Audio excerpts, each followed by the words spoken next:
Okay, so Soundarya ஒரு விஷயம் இந்த விஷயத்த போட்டு உடைச்சது வந்து ஆடியன்ஸோட பாயிண்ட். ஏன்னா நேற்று நமக்கு ஒரு கொஸ்டின் வந்தது, சூப்பரா கேட்டிருந்தாரு. அது நான் கூட சொல்லியிருந்தேன், கொஸ்டின் ஆஃப் த டே அப்படின்னு சொல்லி வேற லெவல்ல கேட்டிருந்தாரு.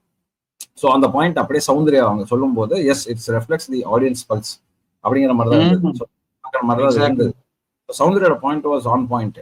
அப்படி இருக்கும்போது மஞ்சரிக்கு அங்கிருந்தே நான் என்னதான் இந்த டாஸ்க் விளையாண்டாலுமே நான் இந்த வீட்டுக்கும் வந்து ஒரு லீடரா இருக்கேன், நான் 2 பேருக்குமே சமம், நான் 2 பேருமே இருக்கணும், அதுக்கு நான் என்ன பண்ணணும் அப்படின்னு பார்க்கும்போது இந்த ப்ராப்பர்ட்டி விஷயத்துல வந்து செட்டே வந்து டிஸ்மேண்டில் ஆகுது இல்ல, அந்த டைம்ல அவங்க வந்து கொஞ்சம் இதாயிட்டாங்க. அதுக்கு முன்னாடி அவன் ஏத்து விட்டான், ஜெஃப்ரி கொஞ்சம் லைட்டா தான் 10 வருஷம் அவன் வேலையை பார்த்தான். பட் இவங்க ஆடிட்டாங்க. ஆக்சுவலா அன்ஷிதாவும் ஜாக்லினும் எவ்வளவோ சொன்னாங்க, எடுக்கலாம், விளையாடலாம், வைக்கலாம், நம்மளுது நம்ம எடுத்து நம்ம சேஃப் கார்டு பண்றோம் அப்படிங்கிற மாதிரி நிறைய விஷயங்கள் சொன்னாங்க. பட் அந்த